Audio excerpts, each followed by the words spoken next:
Our regional correspondent, Philip Sherwell, has been keeping a close eye on this story. He joins me now from Bangkok. Philip, first of all, what's the latest from Myanmar?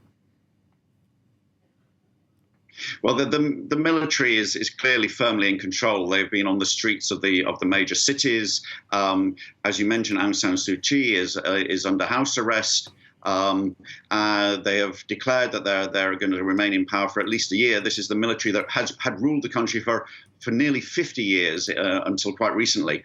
They said they're going to hold an election, reorganize another election in a year's time, and that they'll hand over power. But there's just widespread skepticism that any election held by these generals could be vaguely fair, and that they would hand it over to anyone other than a proxy for themselves. It was their proxy party that got trounced in the elections in November that they've been sort of denouncing as unfair. So it's very difficult to see them doing anything other than engineering or seeking to engineer retention of power. They've been very used to power. They never really handed over to the civilian government fully. They've retained power of security affairs. They have a 25% block in the parliament that should have been sitting. So they're just used to running the show, and they were very, very upset by the results in November.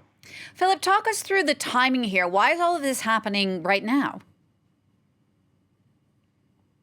Yes, well, the military, this has been building up for weeks now since that result. The military just couldn't accept that they could be quite so unpopular, or their proxy parties could be, and they couldn't accept that Aung San Suu Kyi, who they still consider a rival, even though she's sort of apologized on international stages for their behavior against the Rohingya Muslims, they couldn't accept that she, in turn, is so popular within the country. And so they just have been claiming that there was election fraud, widespread voter list irregularities. They've brought that to the Election Commission, that complaint. The Election Commission said maybe there were some problems in some places, but they couldn't have affected the overall result, which was such a landslide.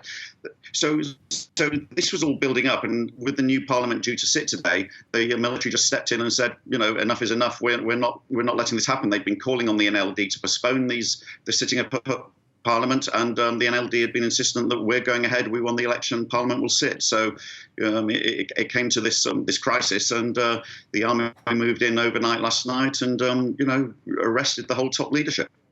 Philip, thanks for that update. Philip Sherwell there, our regional correspondent in Bangkok.